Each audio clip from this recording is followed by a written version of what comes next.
Hello, my friends. Get everything adjusted here. Oh, good to be back. I've been slowly getting back in the studio over the last week, just like a couple hours at a time. Excited to have Bainz on in a few. How's everybody doing? I see the Discord's been picking up a little bit. It's been great to see people in there. Lots of good chats and information. A lot of people talking about DAWs and the new M1 chips with Apple, and it's been a really good resource for getting information on that. I know some people that are already going down the M1 path that seem to be having some good results, but also others of us that are going to wait until it's a bit more put together. What's up, man? Hey, what's up? Oh, how do you get that fancy background situation? I think it's just like a default on my phone. Oh, really? Yeah. Let me see if I can make it. No, it looks good. It looks fancy. I need to. I mean, it was cool, all though, kinds right? of options. It was great. You should keep it, man. What are you doing? It's a vibe. Portrait mode. Yeah, you just look like you're focused and in the mode. Yep, there it is. How you doing, buddy? How you recovering? It's slowly but surely. My head still has a little bit of congestion and healing. I probably got another week or two to kind of get through it all. For those that haven't been paying attention to my medical history, I just had signed the surgery. It's been 3 weeks now, and as I talked to you, I was texting you maybe last week. The toughest part, honestly, is not being able to exercise and and not being able to do music stuff for a few weeks. It's been harder on my mental health than anything else. Like the physical stuff I can deal with, but feeling down and feeling that sort of thing, and then not being able to go lift some weights or run around or play some music has been tough. But I'm now getting back to it a bit, so it's good. Nah, dude, I had an ENT surgery. Actually, I've had a few of them, but the one that was really bad, which is the most recent one that I remember, there was a deviated septum, and when they fixed it, it was bro, after the surgery, they pack your nose up with all this gauze. I know. Shit, bro, when that dries up, I still irk with the pain that caused me when they pulled that out, because it was packed all the way. But this was a long time ago. Yeah, I know that feeling well. I'm glad to be on the other side of it for sure. But I can already breathe better, and I basically had a sinus infection for a year or longer, who knows? And that's gone now. So I can already feel like it's better. But how are you doing? Are you mixing an album right now? There's a big release coming out. Are you working on that? Yeah, I'm not mixing the album in its entirety. I've just done a few songs on there, but okay, cool. Yeah, it's coming out this Friday. My buddy Flo did most of that. I mean, did all the album, every song. Nice, shout out Flo. Yep, and then Tizio and Ethan, who's Metro's people, they've mixed it. So it'll be cool. I did 3 songs on the album. Nice. Yeah, this is DS4, the Gunna album, coming out Friday, I assume. Friday, yeah, Thursday night. Yeah, that's very exciting. So what have you been doing? Because usually I feel like the couple times we've talked on here, you've either been you basically just finished a crazy album mode, and this is the most relaxed I've seen you in so long. It's nice. It's crazy because it was relaxed, but I was still working through the break, and it was just literally yesterday, bro. I woke up and every label is back to work, so my phone was going off yo, we need this, we need this, we need this, we need this, and I was like, all right, cool. So I've just literally, yesterday was my first 16-hour day at the studio again after a long time. But yeah, it's cool because I did work through the break, and I did it was just everything that's dropping in January, and they're now hitting me yo, let's go to mastering with this, let's go to mastering with this. But it's been cool. It's not I was in Atlanta for a minute. We did a bunch of tracking over there, and then nice. I just came back right before Christmas. And so you haven't been doing tracking since you've been back? You've been just doing mixing, or you've been doing some tracking? Yeah, since I've been back, I've only been doing I've only been mixing. I don't record anyone besides Thug anywhere. So when I'm not with him, I'm not recording. And when he's around, I'm mixing and recording kind of shit. And certainly when you're mixing, you're doing it on your schedule and doing it in a better pace, and you can do all that the way you like. Are you? It's funny, when I was talking to Tizio last week, I never really asked you this. What is like the pacing and schedule of your mixing? How often? Like, when do you go in? How long do you spend on a song? What are your breaks like? I'm always fascinated by breaks. The thing is, it's kind of different. I really like the way Tizio has it, because it's like, it's right there. Like, he can switch between work mode and chill really quick. It's at his house, I gotta and it's close enough where I can leave and come back, but it's not like, right out there. Like, I can't go hang with the dogs for a minute and then come back in and work. And he's been telling me, he's like, dude, you got to get like a duplicate copy of your studio at the crib. But I just can't do that. If it was just speakers and a couple of things, but I mean, you look at all this shit. I can't move this whole room worth of fucking shit to my fucking spare bedroom. Yeah, it's just not happening.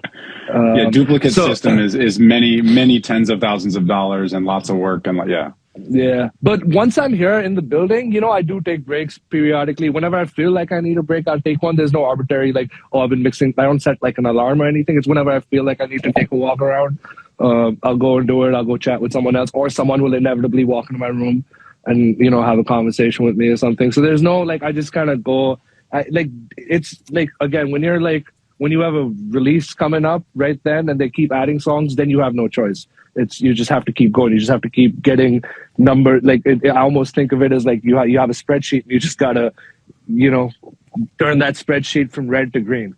Yeah. You just gotta power through it. Yeah. So it's been cool. I've actually been, since we last spoke. We spoke a while ago, but in the past month or two, I've been.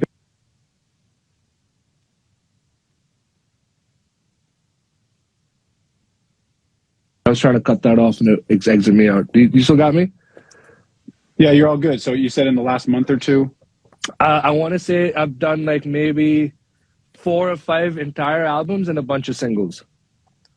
Wow. A bunch of individual songs. So it's been cool. It's definitely been, different pace from recording all the time or just doing one whole project. But yeah. Did I produce any songs on DS4? No, I did not. I mixed. I recorded 3 songs and I mixed 2.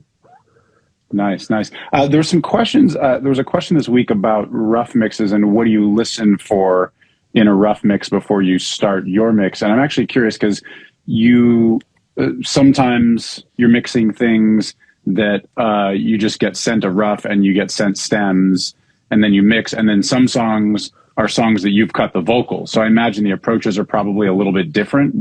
How do you approach them? To be honest, it's evolving, every project is different. So if it's someone where I never did this shit, I used to always start wipe the session clean and start from there, or work off the stems from scratch. But off late, I feel like people have been so tied to the demo. So these last few ones, I kind of start with where they have it. Unless it's something really crazy, then I'll tend to dial it back, but I still leave it. Say there's a compressor doing adding 15 dB and compressing a lot, 20 dB. I'll reduce it a significant amount, but I'll still keep what they have over there, and then I'll work from then on. And I feel like I get people approve mixes way quicker than that. So it just depends. If you really want to get in and work and if it's an artist that I know, I have free reign with, or that kind of trusts me to do my thing, like T-Shine, for example, I did a couple of his records, and with his stuff, I wiped everything. I started, just keep the raw vocals. I left some of the effects throws that they had and stuff, but in terms of vocal tone and treatment and everything, it was, I built it up from scratch. It just depends, man. Every project is different. I'm mixing a project for my girlfriend right now. And with her too, she's so set on the roughs. So I was just all right, cool. I started with her session, and one by one, I was okay, cool. You're using this reverb. Let's see if it sounds better with this reverb. And every choice I made along the way, because it was small and incremental, and she was part of the process, she's oh yeah, it is better, it is better, it is better. And I was A-Bing everything, and we got the whole record done in 20, 30 minutes, not even.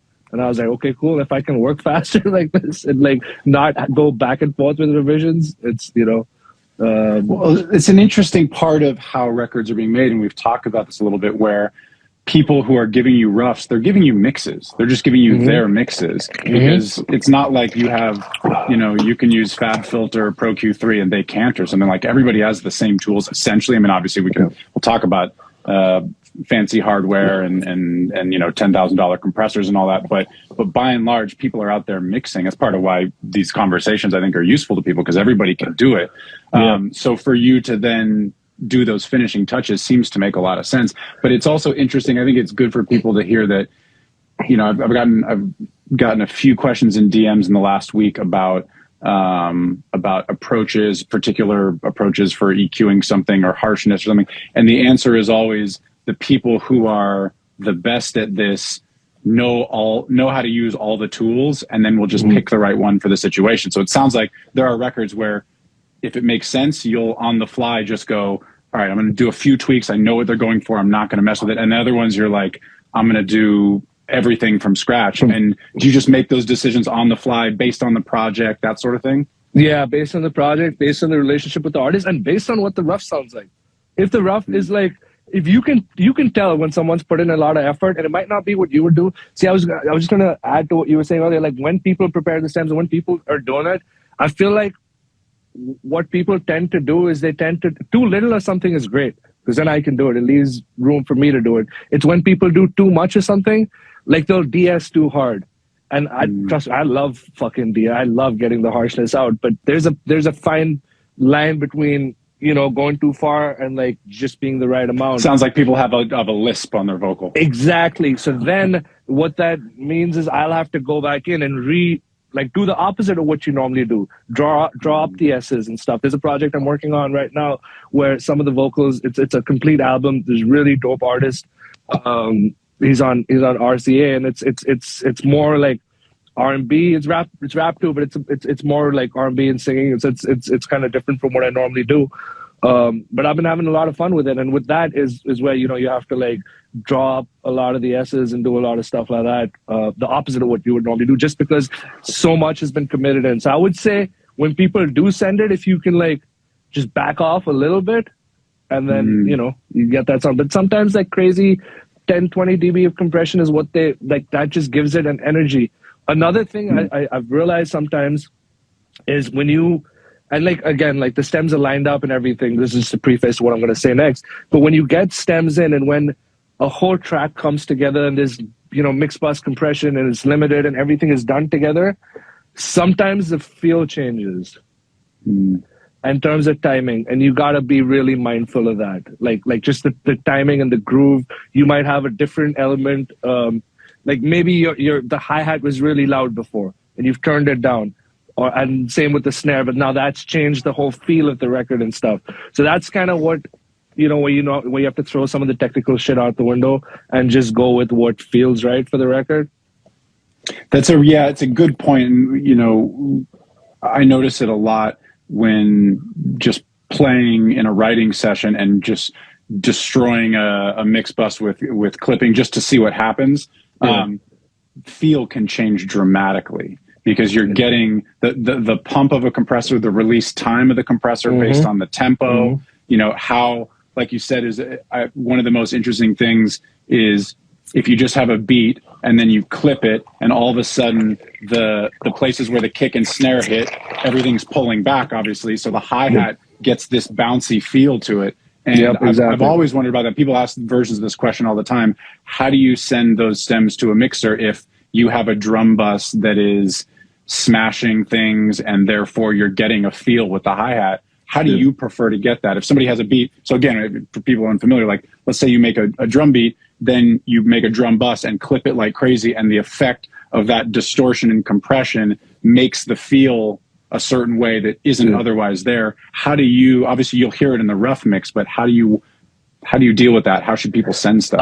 I think it's not how should they send. They should send it the way the rough sounds, the way the artist is used to listening to it. That's like the most important thing, I think. But if say they're doing it on Ableton or Logic or something, and they have, you want as the mixer to be able to control the individual, the kick and snare and things like that. Should they also? But if they just bounce them individually, you won't get the feel of that's happening. Of it hitting together. It's tricky, man, but you have to like a lot of times like people will, and I don't expect producers to start doing this, but like people will set the input of the compressor, like print that section and then send that to the input of the compressor through the side chain.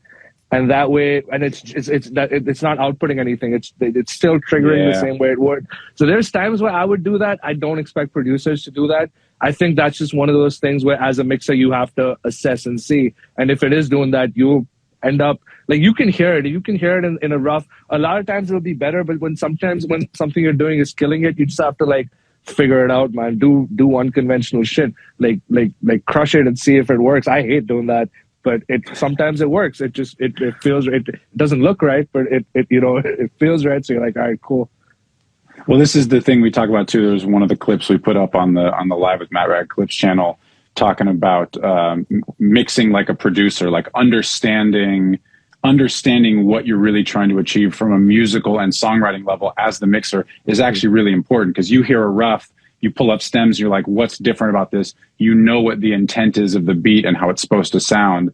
And so it's really your job to recreate that stuff. Exactly, dude. I was doing a mix with someone the other day, and I went to their studio. So I wasn't really familiar with the studio, and I just, it was one of those things where I did the vocal stuff and I put it into their session. And I was just, so it wasn't really my mix. I was looking at the stuff going on, and I was like, yo, there's a compressor here, and it's obviously on the mix bus, and it's pegging 12 dB of gain reduction, but it sounds fine. Like it doesn't sound anything like crazy, but I would like still be like, yo, that can't be on the mix bus, and I would go dial it back. But it wasn't my session, so I didn't say anything or whatever, and it sounded cool. It's just not something I would normally do, but to each his own, man. There's no like, at this point I've realized there's no right, there's no wrong. We work for the artist, and it's whatever the fucking artist wants, man. I'm over like I don't, like, I've been through that, man, like the whole ego thing or whatever. Like you work for the artist, you're gonna keep working and keep doing stuff. They're the ones that actually have the project tied to their name, so you just gotta do what they do. This is those are the words of a veteran right there. You've definitely been through it, ups and downs, and we've talked even on subsequent streams about your experience with punk and the rough mixes and all that kind of stuff. The internet's killing me. Like the people still are like, yo, why does this sound like that? And I was like, dude, listen to anything else I've done. It doesn't sound like that, right? There was a reason why it sounded like that. It's not like, oh, one of the biggest projects of the year that I'm working on, I just forgot how to do my job. You know what I mean? That's not how it fucking works. It's obvious that it was done for a reason. And again, it wasn't my decision. Everyone's like, why is it so soft? Because it wasn't fucking mastered, man. It wasn't mastered. That's crazy. That's crazy. It still went number one. What's up? And it still went number one. and obviously this is why I love talking about this stuff with you this is the stuff where you talk about being a veteran and ego killing. It's like you did what the artist wanted because the artist had a vision, and that's the way he was feeling, and his emotional vision is such a big part of those records and his success that you go, that's what it's going to be. And look at that. It went number one. And if the internet feels a certain way, fuck those people. Fuck the internet. Yeah, exactly. and also I feel like after we've been through that, like our relationship has almost become like better. Cause like that was like, we hadn't been through like an intense, difference of opinions, I would say, in a while. So it was funny. Like he was introducing me to. We did a record with Tusi recently. The last that was in Atlanta. Like he was seeing me after a while too, and he's like introducing me to this other artist, Tusi. He's like a big artist now. And he was like, yo, this is my engineer, Bainz. He said, now I got to fucking start introducing him to people and shit. He's becoming more famous than me. I saw him on an interview he watched one of our clips or something. He was like, this guy's out giving interviews and shit. And he was like, he was happy about it. He was genuinely like happy about it, Like, so it is what it is, man. That's fantastic, man. Well, I'm glad that you have so much support from him, because truly, like, you're helping him achieve the vision, and that's the job. That's the job more than anything else. Yeah. People always asking about being frustrated with clients and tough notes and da-da-da. So the higher level you get, the tougher that stuff is. You just got to do it. Yeah, that's literally part of the part. That is what the job is. You're not like mixing for yourself. Yeah, go be an artist if you want to do that. Yeah, that's what they do. Yeah. Yeah. Well, we got a lot of good questions today. We get into some Let's go. some technical stuff. This one has been asked a few times in a few different ways, but I will ask it for this week. John wants to know, what do you do for your beard? I'm a good barber. You got a good barber? Do you have beard products? There's a bunch of there's beard questions every time you're on. I was gonna be like, is this a Fabian? This sounds like a Fabian question. Anytime I do anything live, Fabian jumps on and talks about the beard.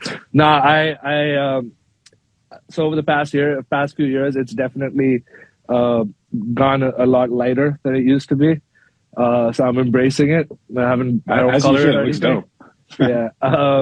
No, man, I use beard oil and I use a beard brush and a beard comb and beard shampoo and beard conditioner.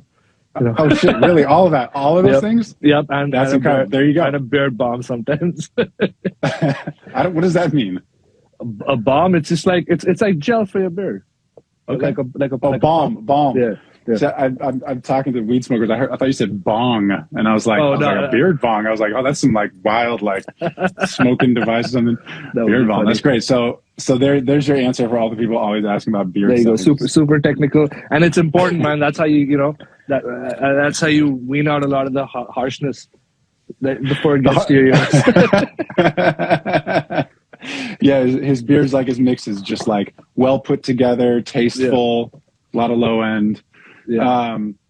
I actually somebody asked this question. I thought it was something I'd be curious. I don't know if you can answer any kind of way, but how many songs can Bainz engineer in a night? Do you have any like marathon? Like, what's the most you've done in a night? What do you? My whole life is a fucking marathon. Yeah, there you go. That's a bar right there. Yeah, dude, I've lost count, man. Because it's like when you do sessions like that. It'll be with the next day because we've gone on such a long marathon. We've done so many songs that like we forget how many songs we've done because it's just like the next day. Like there's been times where we've come back to it and I was like, wait, I did that last night. Wait, when did we do that? And I was like, bro, we did 14 songs yesterday. You're not gonna remember all of them. And it's like those are like the coolest ones, the ones you like forget about because I feel like and a lot of people have said this better than I have, but like there's this point of where you get when you're really tired, but you're not asleep yet, and you just are like in this zone of creativity, and you just probably high as fuck too, and then the combination of that just channels it just channels this like real creative spot, and you just get in a zone and marathon. Like recently it was like 5:30 in the morning, and I was like, oh, we're about to leave, and he was like, oh, let's work, and like we got up at like 2 PM. And did like a string of songs that were like crazy. This was just the most recent bit, but there's been times where I've definitely done more than like 10 to 14 songs in a day. Tracking, mixing, who knows? Mixing is different. Tracking, damn, like 10 or 15 songs a night is a crazy amount. Yeah, but again, you gotta remember, like these guys like freestyle. It's not like I've done like pop writing sessions where you get in, it's an 8-hour session, and you do one song at the end of the 8 hours, and it's great. There's background harmonies, there's all this stuff. When you're doing a couple of backgrounds, mainly just a lead and ad-libs and stuff, you can like move a lot quicker. And these guys write way quicker than most people. You know what I mean? They're very off the cuff. There's two directions I want to go with that. I'm following up on what you just said. Are there many vocals that get recorded after the fact, after you've done the night of tracking? Because you do a night of tracking. I've seen you do it once or twice, but usually no more vocals. Any backgrounds, any editing? Rarely. Some artists do that more, but with Thug, for the most part, once he's done, like he'll do everything when he has to do it in the moment. But once he's done with that, it's a very rare occasion where he'll come back and want to change something. It's like once that thing's done from his side, like even like it can't change too much from then. You know what I mean? And how about because I always heard the stories of like Metro and 21 Savage working early on, where Metro would just run the beat for 15 minutes. Savage would just like do his thing, and then Metro would go back and rearrange a song and basically put the song together, do the dropouts of the beats, do the low passes, all that stuff after the fact. That doesn't sound like your guys' workflow at all. Yeah, Metro does that a lot, and we even when we're with Metro, like we've done a bunch of shows with Metro recently. In fact, that this day I was talking about when we worked till 2 in the afternoon is because Metro pulled up, and we did a bunch of songs. So with Metro, it's like I'll try to get him to say whatever and do whatever right then. You know what I mean? Like in the session, in the moment as you're writing, drops and stuff. Because there's been so many times where like he's done it after the fact that Thug looks at me, he's like, "Why'd you do that? And I was like, "Nah, it was Metro. Metro did that." He's like, "No. No, it was Metro. It was Metro. It wasn't me, yeah, bro. This happened on Punk. It was like a bunch of songs. He was like, "Why'd you do that? Why'd you do that?" And I was like, "Nah, that happened when the stems were sent to me." Because this is another thing. Like, so the artist, you do a song with the artist or the 2-track, and then the stems come into the session, okay, at a later point. Now the artist hasn't heard what the producer sent you. You know what I mean? It's just been, you've mixed it. So if anything changes in the production stems or anything, that's my fault. I didn't, you know what I mean? So that happened a few times on Punk.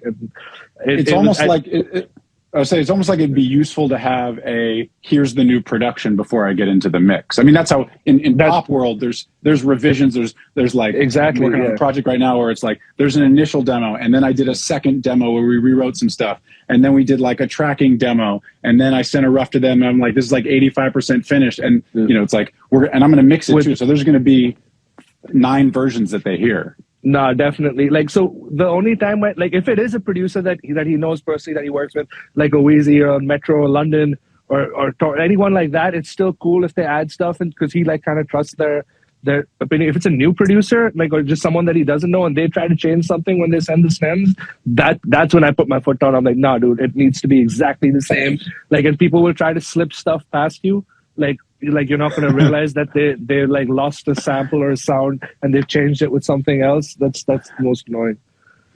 And so are producers then giving you 2 tracks that have all kinds of little stops and breaks in them? The things that I think of about doing after, they just don't exist. You would just match the stems to, because a lot of times they won't even have the arrangement of the, you know, you'll just send them the name of the beat. Like sometimes I'll send them the new 2-track, because we do, you know, we like more than like the drops and the chops and all, that's easy to replicate. It's when you have like, but that stuff you're doing when you're tracking, you're doing it over the 2-track. Exactly. Exactly. Yeah. But then we just match the stems to that. That's Arish. That's like my assistant. That's his like strong suit. He like, when he's like lining up the stems and matching them, he listen to every bar back and forth, because we like fly stuff around so much. And then we'll be like, yo, there's this one sound missing over there and stuff. And then we'll like start the process of trying to get I wondered also if producers are sending their beats with that stuff in it. Is there much of that? Very rarely. If it's part of the original production, like drops and shit once in a while. Yeah. Like Metro is a good example, because he'll give you the stems right away, and then he'll like do individual drops then in the session when you're there. Because he's doing it in the room with you. Yeah, most of his sessions, because he does it in Pro Tools, he like will. I lost you again.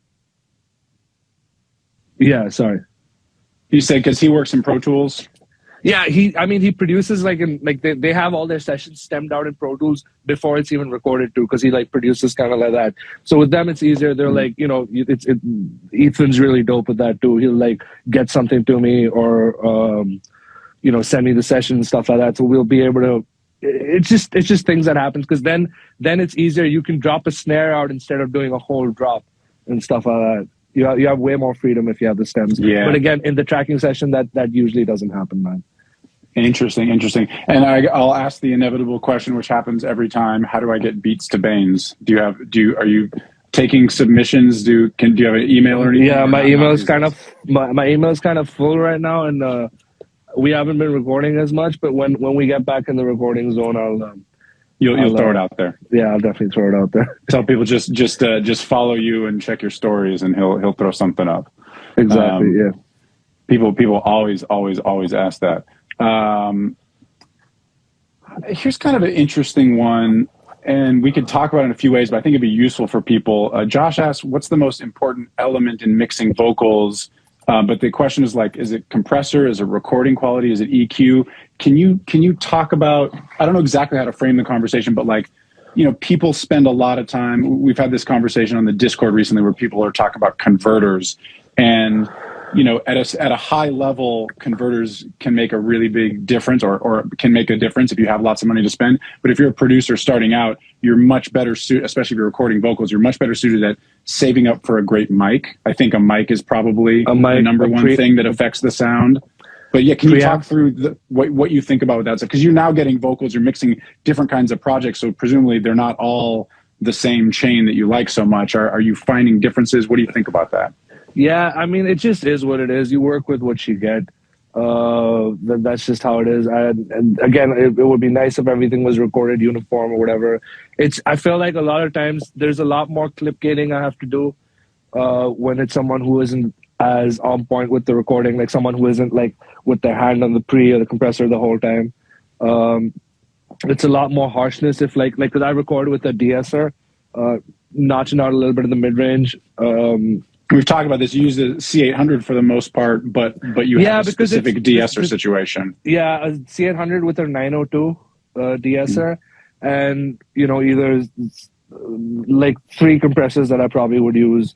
The Fern, the Hazel Rig VNE, a CL1B or the TL Audio TLA 100, which is pretty cool. I don't know. I guess I just never really used the 1176s that much while recording. It's just because I'm not as comfortable with them for recording. Like when I'm mixing, I'll use it pretty often, but when I'm recording, I just prefer the other ones. Do you find the main limiting factor in great vocals is the mic? Where in the chain? What do you think is like the hierarchy of what's important? Yeah, I think the mic and the preamp, but the converters are also pretty important, man. Like I've in fact, my girlfriend uses the Townsend mic at home, and her Apollo stopped working. So I was like, just use I have a Carbon, that's my travel interface. I was like, just use that. And like even she was like, yo, right away it just sounded so different just going through because the pre is the same thing. The pre and the converters on the Carbon were like way, it feels like the top end opens up a bit. And you can like mimic that with like, saturation and just other stuff. There's a bunch of cool plugins like you can name a few people like hearing plugins. Dopamine is cool by Overloud for top end. Spectre is great. I use Ruby a lot, and the McDSP stuff also. The Royal EQ is dope. But yeah, I think again, there's like it in an ideal situation, it would be great to have the best of everything, but you just make do with what. There are records that we've done that were recorded on a SM7B, like in the back of the room with speakers on, and just have to figure out how to make that sound good. Yeah, I mean, in the end, it's if you have a great song and a great vocal performance, you could probably make it work. Yeah. And BD gasless saturation. BD is an awesome plugin. Oh, nice. Yeah, I've been using that a bunch too. The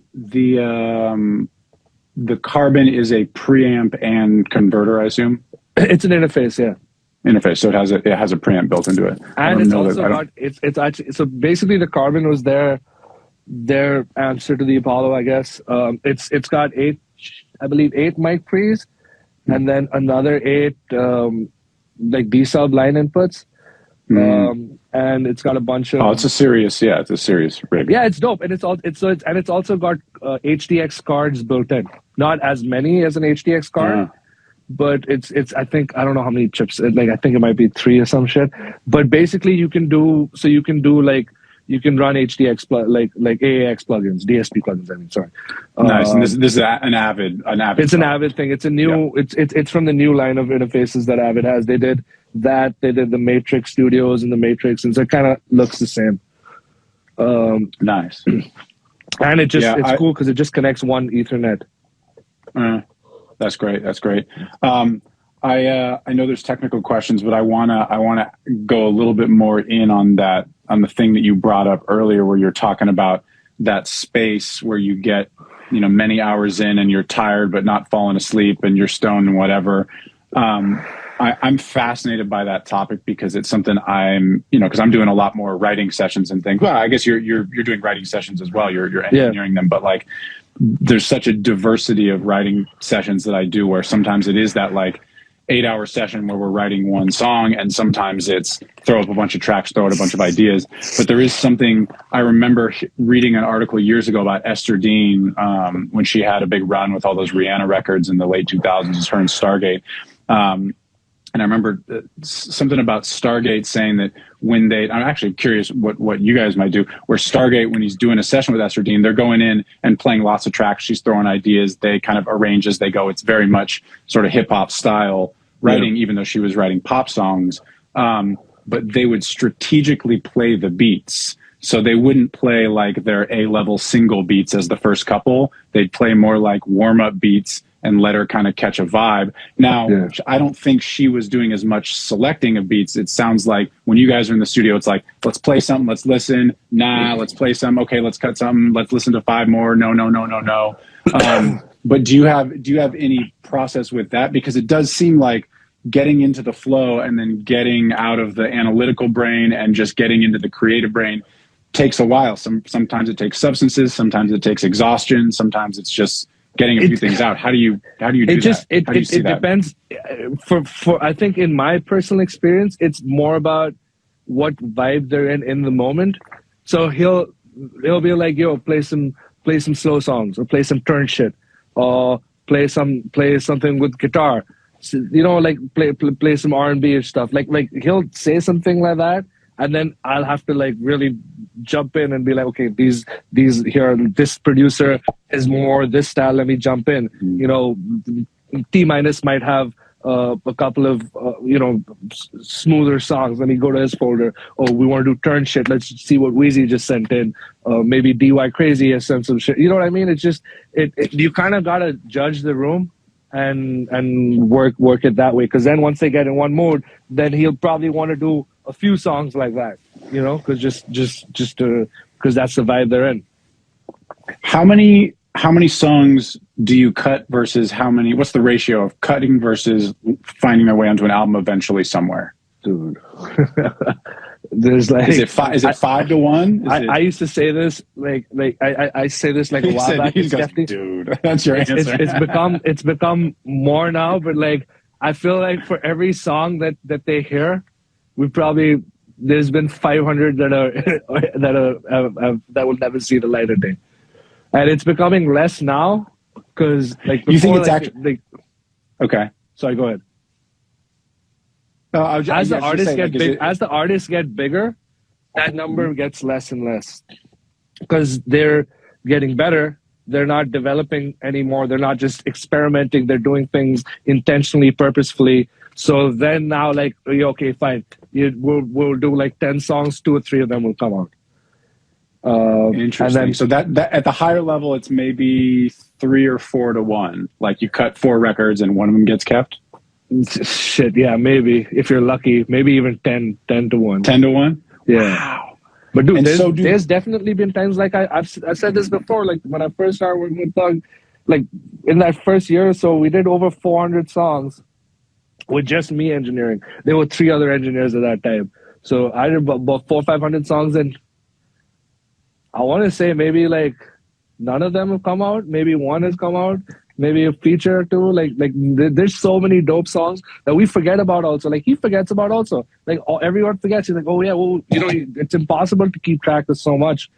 And to keep track of the names and stuff. Like, you know, you just have to, like we went through that phase where we went through the drive and like went back, me and Geoff, just listening to everything from 2016 on, where we were just listening to songs that everyone had forgotten about, and then putting them in folders and, you know, putting them like, okay, this one fits this genre, this one fits this genre.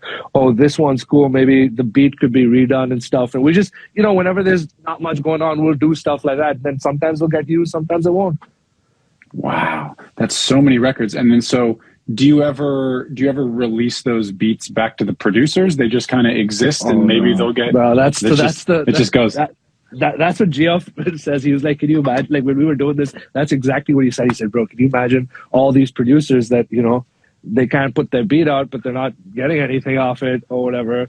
And I was like, yeah. And I was like, and the engineers too, all the hours recorded. He's like, fuck that. Sorry. Hello? You're all good. He was like, you guys get paid. He said, fuck that. You guys get paid.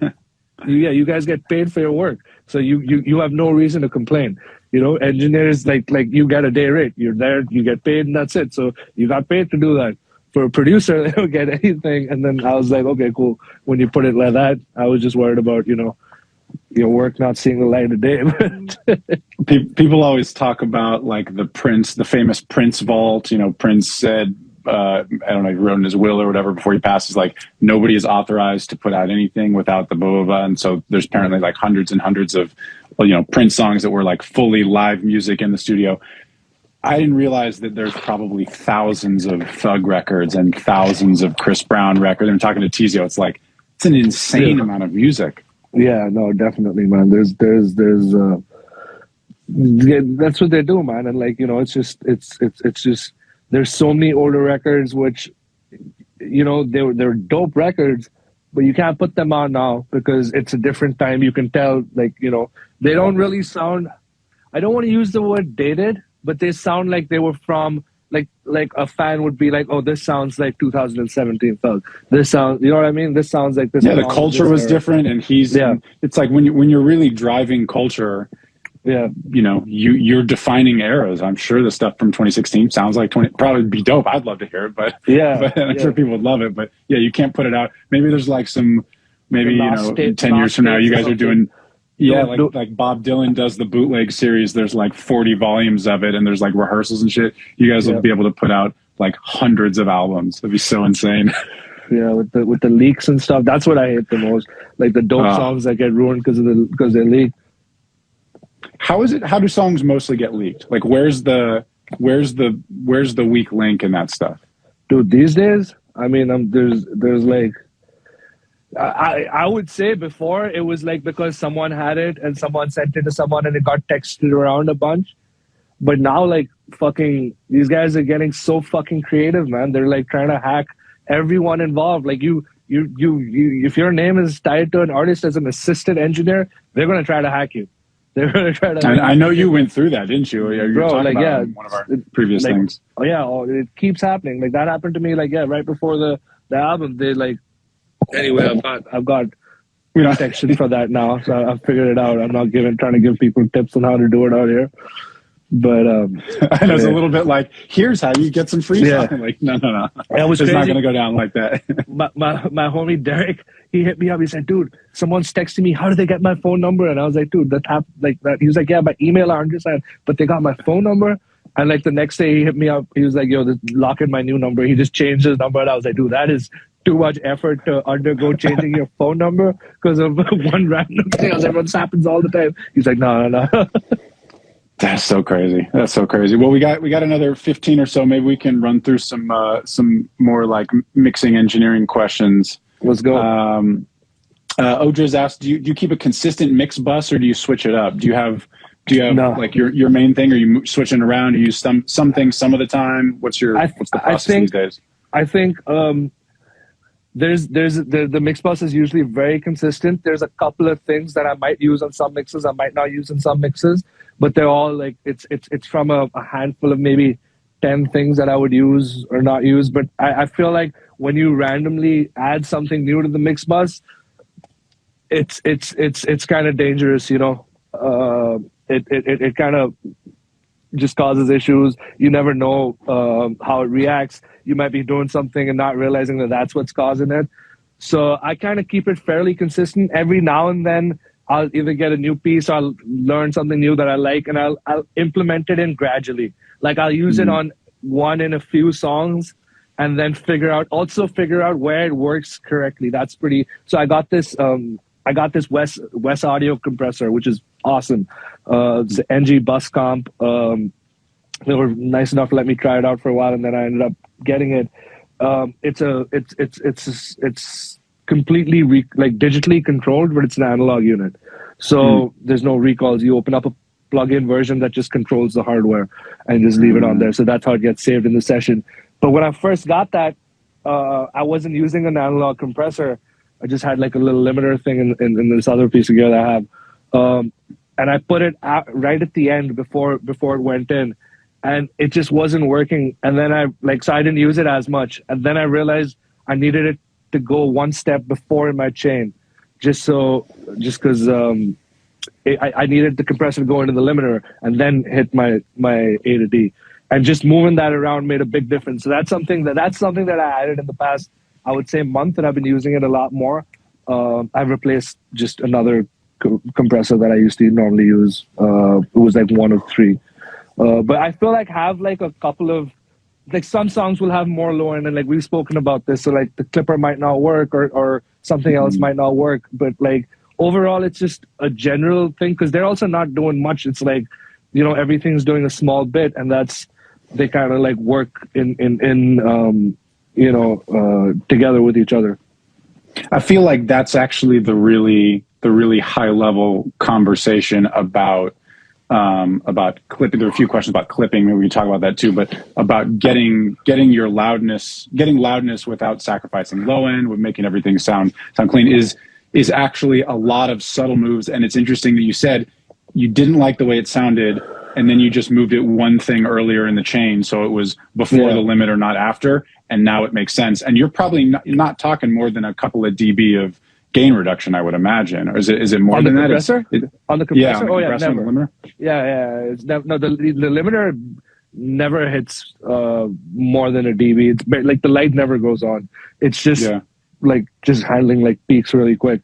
Like the gain reduction light, I barely ever see it. And even with the compressor. But what's cool with the compressor is it has this like THD, like this harmonic distortion built in. And I really fuck with that. That's what I like, even if I like to, like, you know, so I use it to get like a little bit of makeup gain and just a little more analog saturation.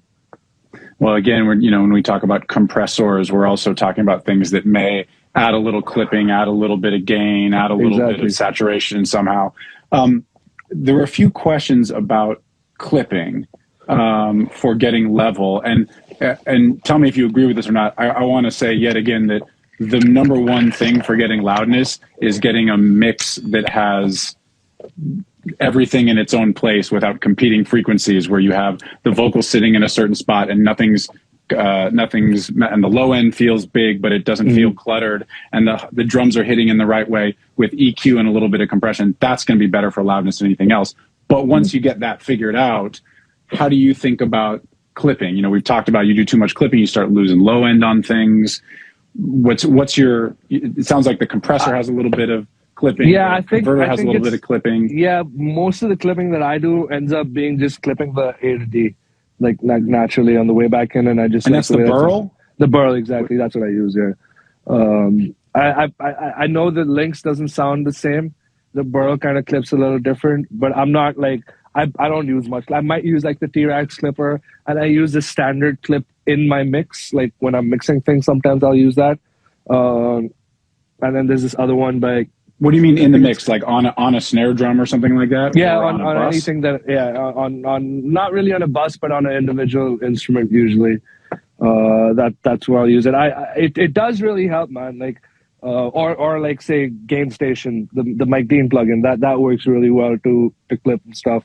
I don't use that kind of stuff as much because I'm anyways hitting the burl, and I kind of, you know, I'm pretty mindful of gain staging, and like that's like I'm constantly going and like, you know, adjusting things back, bringing things up and down. But like I think it was like a producer told me a while back, and I was like, yo, how do you get like your 808s to like knock like that? And this is like, you know, just a while back. And he said it's not really about the sound of the 808 as much as it is about the notes. Because, you know, some notes just in the song, they hit harder. And like, that's why I've like, we've spoken about this in the past as well. Like to like, not just like when you're mixing 808, you might have to go and like, you know, do other stuff, and like volume automation and the lower notes might get in the way. You might need to use like a surfer EQ, or you might just need to like separate them on a different track and treat them slightly different and like push different things, you know?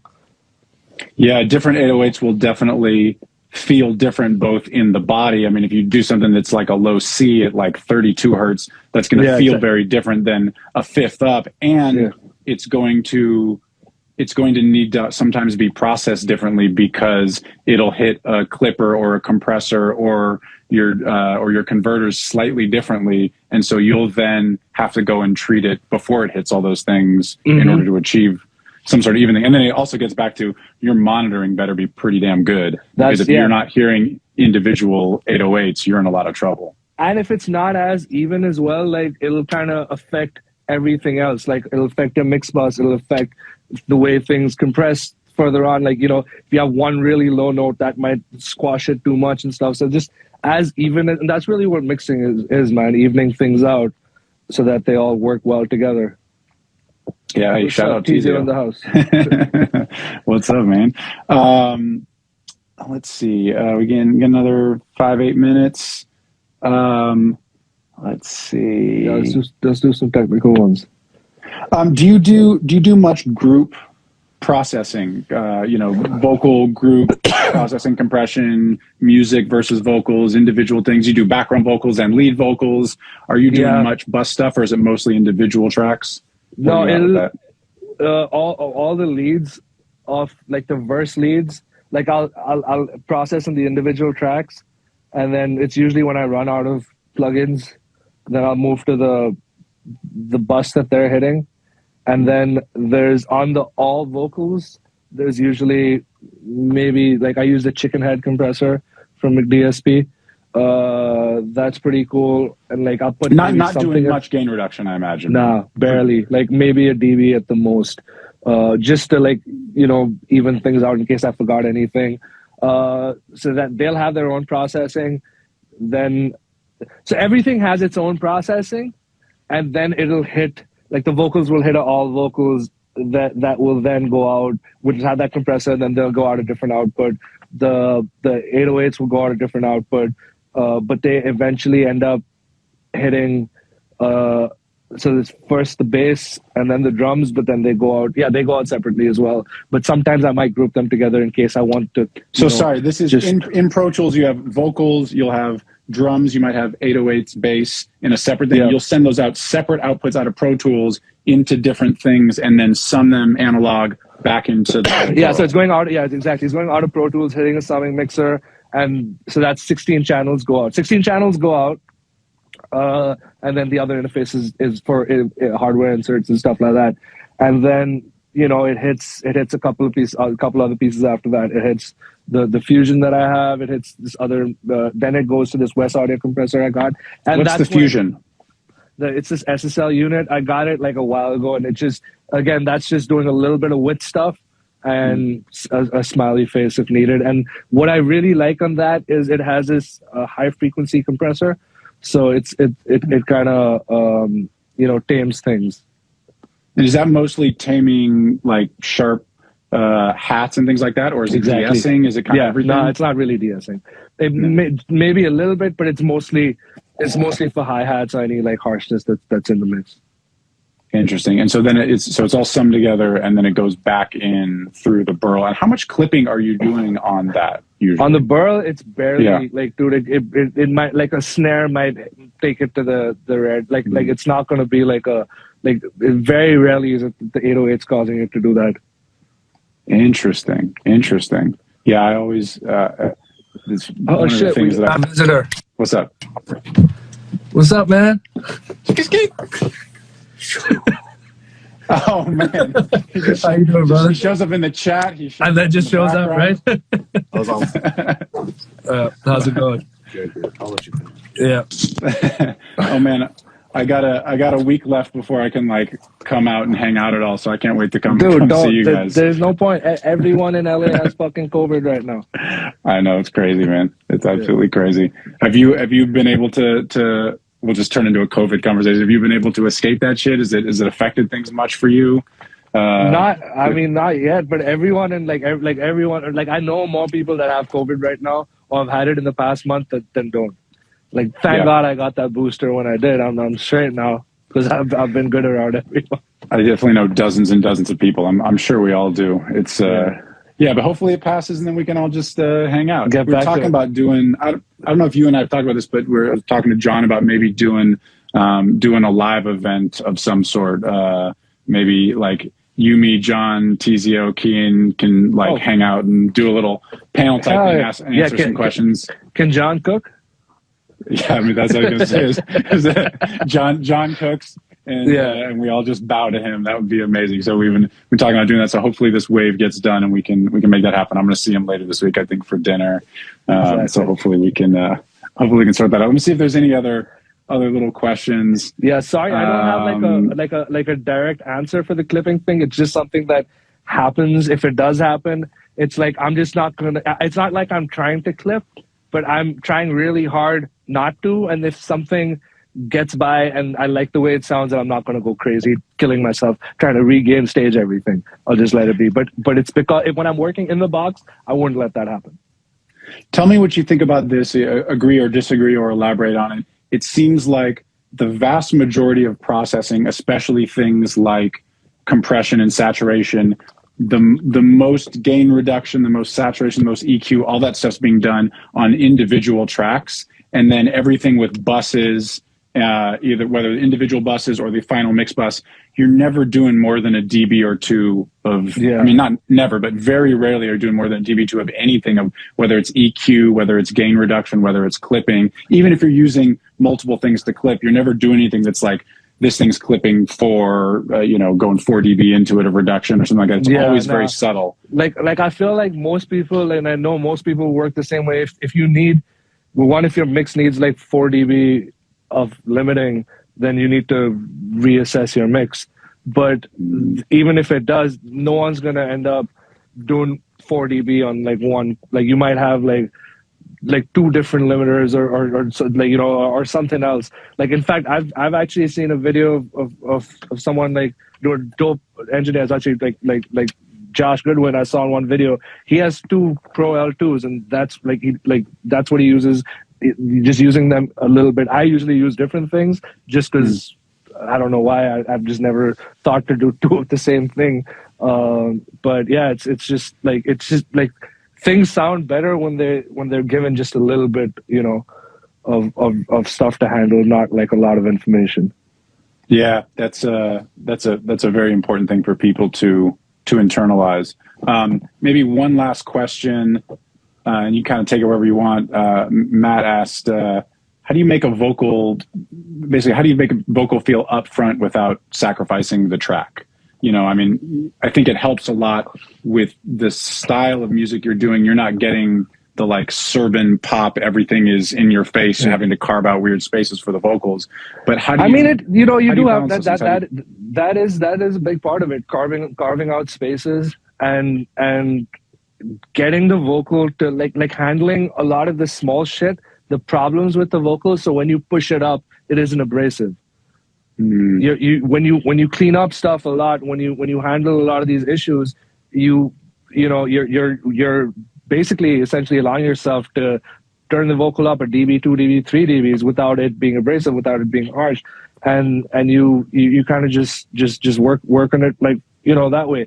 I feel, and then a lot of times it's things like, does it need some parallel stuff? Do you need maybe a light chorus on there, or a parallel black box maybe, or just something, or a small room verb to like just mold it into that space, and give it its own little cubicle in the middle of the mix. And like once you've done all of these things, I think like the most basic thing, and is usually something that I do, I mean, I'm constantly doing it, but right at the end, that one last thing is just going in and like the whole vocal track, you might have to like maybe up to a dB, you're either automating, I do trim automation right at the end, either like, it's usually like 0.3 to 0.5, but sometimes maybe even 0.7 or even a dB, you don't know. And just like making sure every word comes up, making sure that, sometimes, and I deal with this with rappers a lot, they'll eat up the first word. Yeah. So it's going in with clip gain and drawing a like kind of a line like that. So the first bit is boosted and you can like see the waveform like, come to life almost. I was just literally just doing that yesterday on a record. Yeah. The amount of, I think people really underestimate the amount of clip gaining and various forms of vocal automation that get done. That's really, to me, that's really the secret. Because especially for so many so many producers are making amazing sounding beats, so the track feels pretty great usually, and then it's from there, it's like, how do you fit the vocal in there so it feels loud and present, doesn't get in the way of other stuff? Do you deal at all with how do you think about the frequency spectrum of snare drums, hats, high-end things in the track versus vocals? Do you find yourself doing a lot of carving there? Yeah, it's usually like, I think you gotta carve like the top end. You can like, you're taming other stuff and all, but a lot of the carving happens from like maybe 300 to 400 to about 3K maybe, or just under 3K, because the other stuff you're gonna still hear. This is the stuff where everything's fighting for the meat, and you just have to like kind of, you know, really they'll sit on top of the drums and like they'll be able to cut through. It's more the instruments and stuff that you know, the music that's always fighting with. And I sometimes like I always have like a vocal send, like a sidechain, like a send in case I need to sidechain things. And if I need to, I'll sidechain like with a multiband the lead vocal and just get away if you know, the carving out and none any of that stuff doesn't work. I might just do that sometimes, you know. Meaning you'll put a multi-band compressor on like the music bus and get it to duck just a little usually bit in the vocal range? On an individual instrument. On a particular instrument. Yeah, maybe the music bus if it really needs it. But, you know, and a good one for that is this plugin called Track Spacer. That works really well. Or you could just use you could even do a Pro Q3 with the sidechain, or Pro MB, any of them. Track Spacer works pretty well. Yeah.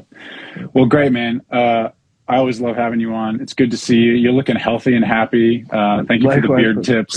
It's the filter. Yeah, indeed. Well, I hope to see you very soon, my friend. And thank you as always for coming on. Hi, my brother. Take care. Cheers. Thanks, man. Peace.